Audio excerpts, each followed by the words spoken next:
L'appel est arrivé un mardi matin, alors que j'étais encore dans le parking de la clinique, assis dans ma voiture, moteur tournant, sans but précis. Ma mère s'était éteinte à 4h47 ce matin-là, à 81 ans, paisiblement, sa main dans la mienne, tandis que la télévision dans le coin de la chambre diffusait la météo d'une ville qu'elle ne reverrait jamais. J'étais à l'hôpital depuis 11 jours.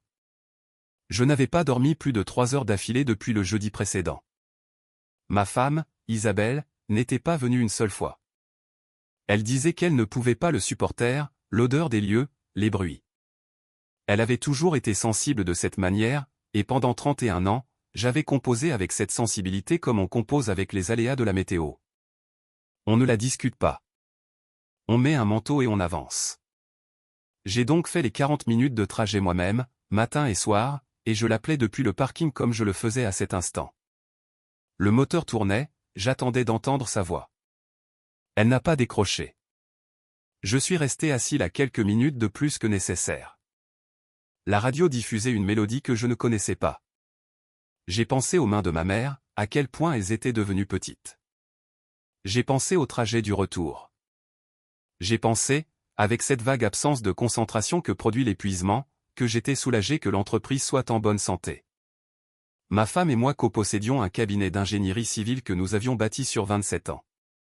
Cette société, c'était notre retraite. C'était la chose que nous avions créée ensemble, là où d'autres couples font des enfants. Elle possédait environ 4,2 millions d'euros d'actifs et, lors de notre dernier bilan il y a 6 mois, aucune dette impayée. Je suis rentré à la maison. La maison était silencieuse de cette façon dont une maison ne l'est que lorsque vous savez déjà que quelque chose ne va pas, quand la qualité du silence est différente du silence ordinaire, plus lourde d'une certaine manière, chargée. La voiture de ma femme était dans le garage.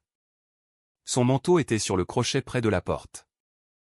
Ses lunettes de lecture étaient sur le comptoir de la cuisine à côté d'une tasse de café devenue froide.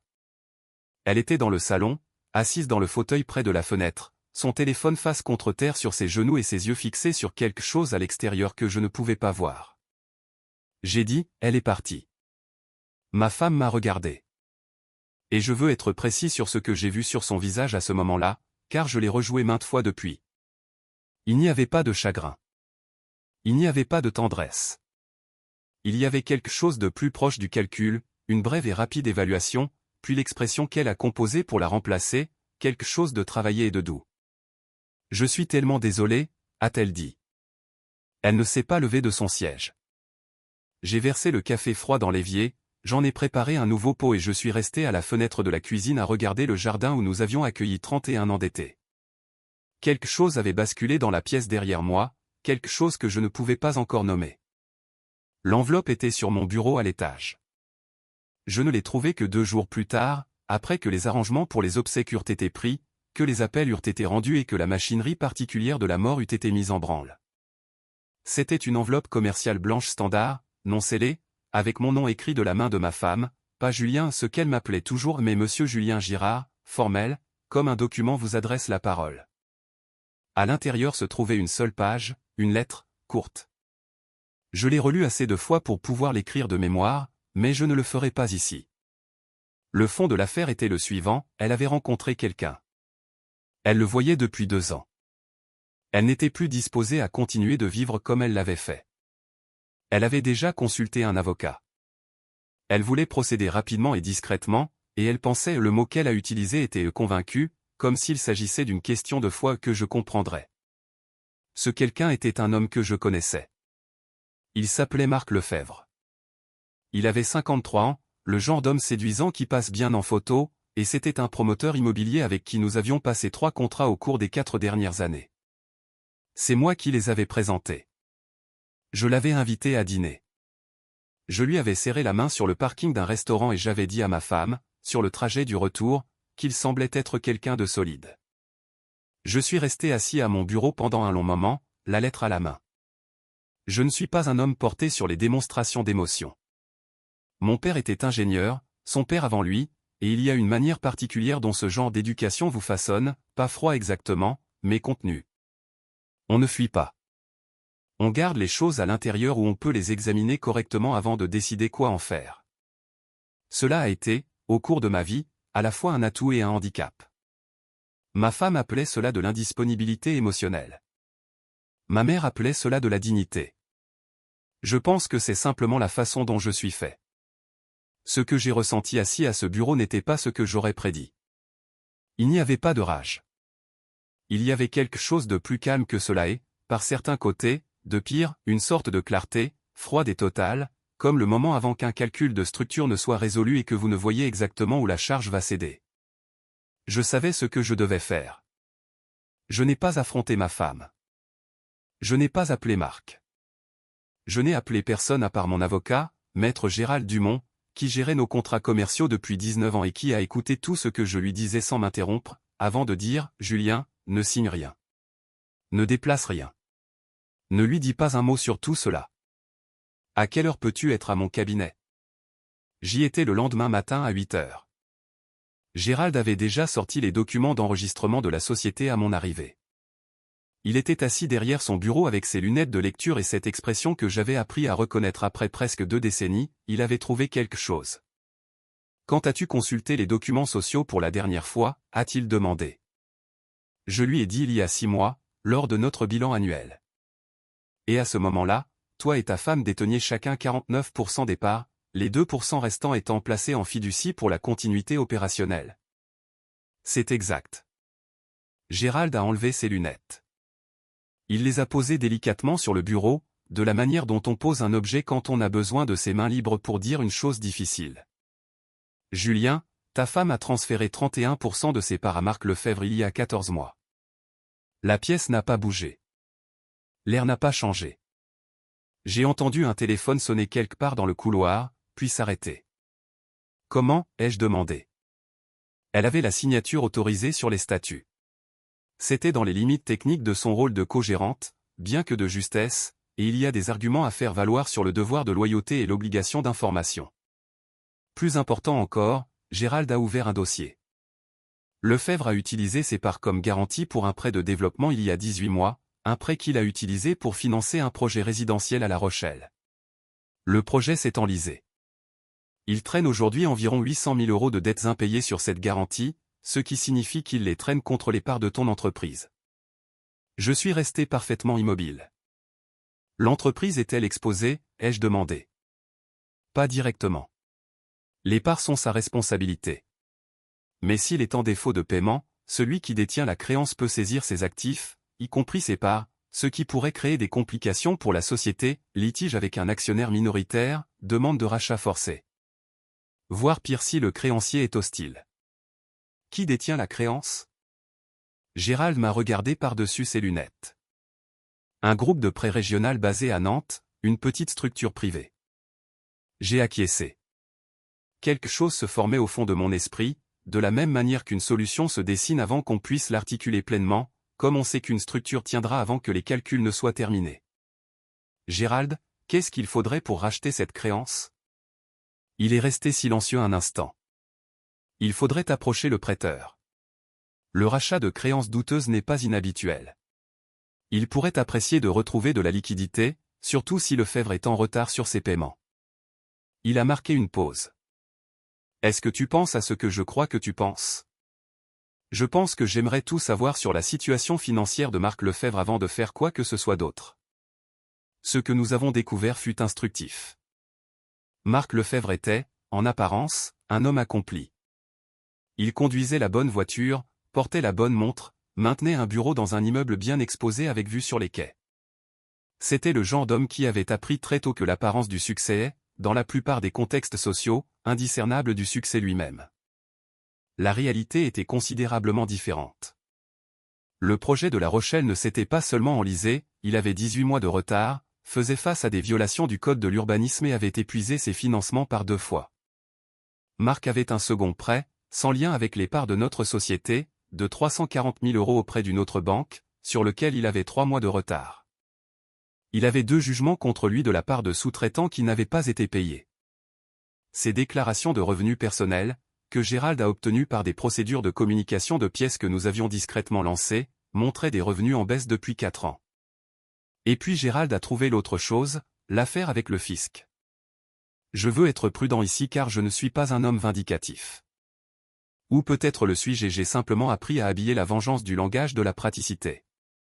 Ce que je peux dire honnêtement, c'est que je n'ai pas cherché ce que nous avons trouvé. C'est l'expert comptable judiciaire de Gérald qui l'a découvert en examinant l'enchevêtrement financier entre Marc et les parts de notre entreprise. Ce n'était pas particulièrement bien caché. 14 mois de revenus d'exploitation avaient été déclarés d'une manière qui était, et j'utilise les mots du comptable, incohérente avec les preuves documentaires et potentiellement compatible avec une sous-déclaration d'un montant approchant les 200 000 €. Gérald m'a regardé quand le comptable a fini son résumé. Aucun de nous n'a parlé pendant un long moment. Nous avons l'obligation, a dit prudemment Gérald, de ne rien faire de cette information qui ne soit pas dans ton meilleur intérêt juridique. Bien sûr, ai-je répondu, et il serait dans ton meilleur intérêt juridique de protéger ton entreprise contre une situation déstabilisante d'actionnaires minoritaires. D'accord. L'acquisition de la créance en souffrance permettrait d'atteindre cet objectif. Oui, ai-je dit, rachetons la créance. Nous avons approché le prêteur nantais 2 semaines plus tard. Marc avait 91 jours de retard sur ses paiements. Ils étaient, comme Gérald l'avait prédit, intéressés par la discussion. Nous avons finalisé l'acquisition en 9 jours. Les conditions n'étaient pas publiques, mais je dirais que les créances douteuses peuvent souvent être acquises avec une décote significative par rapport à leur valeur nominale, et le prêteur était motivé. J'étais désormais le détenteur de la dette de 860 000 € de Marc Lefebvre, garantie par 31% des parts de ma propre entreprise. Ma femme ne savait rien de tout cela. Elle avait, au cours des semaines qui avaient suivi la découverte de sa lettre, maintenu une civilité prudente et légèrement formelle avec moi, l'attitude de quelqu'un qui croit être aimable en retardant une conversation difficile. Ou peut-être l'attitude de quelqu'un qui attend de voir si cette conversation sera même nécessaire. Elle passait plusieurs soirées par semaine hors de la maison. Elle disait qu'elle rendait visite à une amie. Je n'ai pas demandé laquelle. J'avais déposé une demande de divorce au 12e jour. Gérald m'avait recommandé une avocate spécialisée en droit de la famille, maître Patricia Moreau, qui, selon les mots de Gérald, en avait oublié plus sur la protection des actifs que la plupart des avocats n'en apprendraient jamais. Elle était précise, calme, et elle a examiné tout ce que nous avions compilé avec l'expression de quelqu'un assemblant une image qu'elle avait déjà vue sous diverses formes de nombreuses fois. Votre femme va arguer, a dit Patricia, que le transfert de parts était une transaction commerciale légitime et non un détournement d'actifs communautaires. Et que direz-vous? Je dirais qu'un transfert unilatéral d'actifs professionnels communs à un amant, sans notification ni consentement du conjoint copropriétaire, exécuté pendant la durée d'une liaison cachée, est la définition même du recel de communauté. Elle a posé son stylo. Je soulignerai également que son partenaire romantique a désormais une obligation de dette envers son mari, ce qui crée une dynamique quelque peu délicate. Quand saura-t-elle pour la créance, ai-je demandé. Elle le saura quand nous voudrons qu'elle le sache, a dit Patricia, c'est-à-dire quand nous serons tous dans la même pièce et qu'il sera trop tard pour faire quoi que ce soit. La médiation a été fixée à un jeudi matin. Ma femme est arrivée avec son avocat, un certain maître Vasseur, qui avait une poignée de main assurée et l'aisance légèrement agressive de quelqu'un habitué à gagner. Marc n'était pas présent, bien que j'ai compris qu'il avait été informé de la réunion. Ma femme m'a regardé de l'autre côté de la table de conférence, et je l'ai regardé, et j'ai pensé à ses 31 ans, à la façon dont le temps se replie sur lui-même dans des moments comme celui-là. J'ai repensé à la maison au début, avant que l'argent ne vienne, quand nous dînions sur une table trouvée dans une brocante. J'ai repensé à l'entreprise durant la première décennie, nous deux travaillant la nuit sur des appels d'offres, elle avec son bloc-notes jaune, moi à la table à dessin, la camaraderie spécifique de construire quelque chose ensemble depuis le point de départ. J'ai pensé à ce qu'il en coûte à une personne de regarder tout cela et de choisir autre chose. Je ne la détestais pas. Je veux être honnête à ce sujet. Ce que je ressentais ressemblait davantage à du deuil, le genre de deuil calme et fonctionnel que l'on éprouve après avoir déjà fait le premier travail émotionnel, celui qui reste avec vous comme une pierre dans la poche de votre manteau, toujours là. Jamais assez lourde pour vous empêcher de marcher. Vasseur a ouvert la médiation en présentant la position de ma femme, qui était que le transfert de parts avait été une transaction commerciale légalement exécutée, que le patrimoine matrimonial devait être divisé équitablement. Et que ma femme avait droit à un rachat de ses 18% de parts restantes dans la société à leur valeur actuelle. Il était calme et préparé. Il était aussi, me dira Patricia plus tard, totalement inconscient de ce qui allait suivre. Patricia a attendu qu'il ait fini. puis elle a posé un document sur la table. Monsieur Lefebvre, a-t-elle dit, s'adressant à la situation plutôt qu'à une personne présente, détient actuellement une dette de 860 000 € garantie par 31% des parts de la société. Cette créance est désormais détenue par mon client. Vasseur a regardé le document. Il a regardé ma femme. Quelque chose a traversé la pièce que j'ai ressenti plutôt qu'entendu. Ma femme a dit, tout bas, quoi? Votre cliente a transféré 31% de l'entreprise commune à un tiers, a continué Patricia. Ce tiers a utilisé ses parts comme garantie pour un prêt qu'il ne rembourse plus. Mon client a acquis ce prêt sur le marché libre par des moyens tout à fait légaux. Il est désormais le créancier. En cas de défaut de paiement, les parts lui reviennent. De plus, nous sommes prêts à démontrer que le transfert initial constituait un détournement d'actifs communautaires, ce qui affecte tout le calcul de la répartition.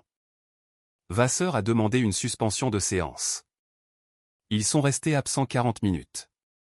Quand ils sont revenus, la poignée de main assurée était toujours là, mais quelque chose derrière avait changé, de la même façon qu'un bâtiment semble identique de l'extérieur alors même que sa structure interne a bougé. La négociation qui a suivi n'a pas été brève, et je ne prétendrai pas qu'elle a été indolore, mais l'arithmétique avait changé, et tout le monde dans la pièce comprenait l'arithmétique. Les 31% réintégreraient le patrimoine matrimonial en tant qu'actif détourné. Les 18% restants de ma femme seraient rachetés à leur valeur, mais cette valeur tiendrait compte des dommages que le transfert non divulgué avait causés à la stabilité opérationnelle de l'entreprise. La maison, notre maison, celle où nous vivions depuis 22 ans, serait vendue et les bénéfices divisés, mais la division reflèterait le calcul du gaspillage matrimonial. Elle est sortie de cette salle de conférence avec considérablement moins que ce qu'elle espérait en y entrant. Il y a un moment où je reviens sans cesse. À la fin de la médiation, alors que les documents étaient en train d'être organisés, que Vasseur était au téléphone dans le couloir et que le médiateur s'était absenté, ma femme et moi étions brièvement seuls à cette longue table de conférence pour la première fois.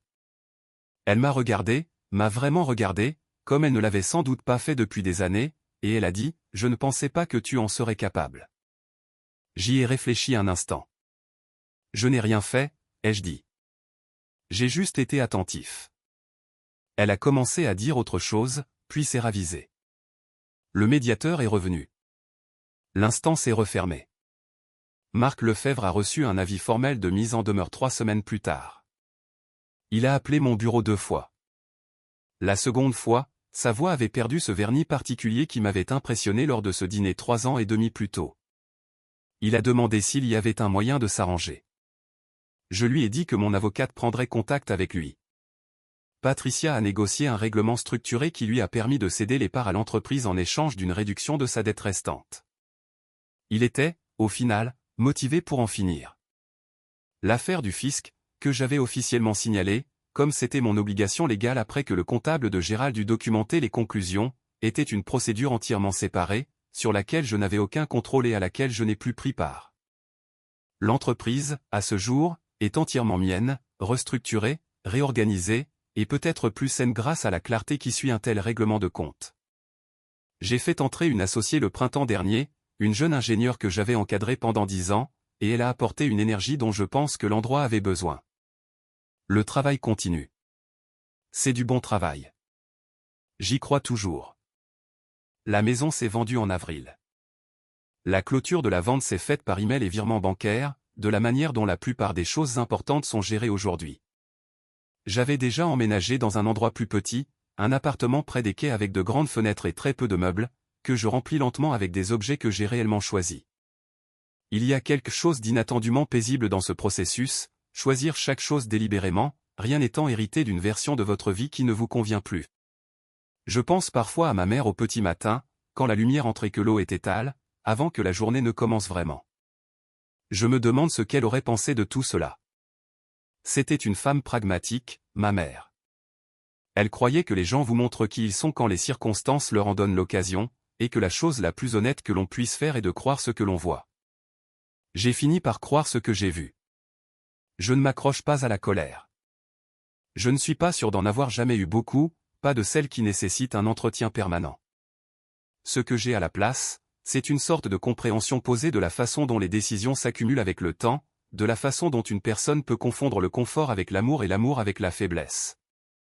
de la façon dont l'erreur de calcul la plus grave commise par ma femme n'était pas la liaison ni même le transfert de parts, mais l'idée qu'un homme calme est un homme passif. L'immobilité n'est pas la même chose que la reddition. J'ai appris cela de mon père. C'était le genre d'homme qui n'élevait jamais la voix parce qu'il n'en avait jamais besoin.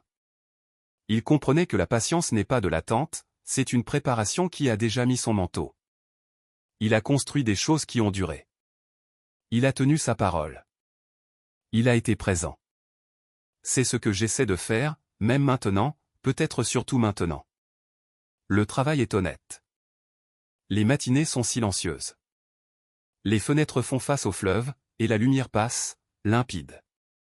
C'est, je l'ai découvert, bien suffisant.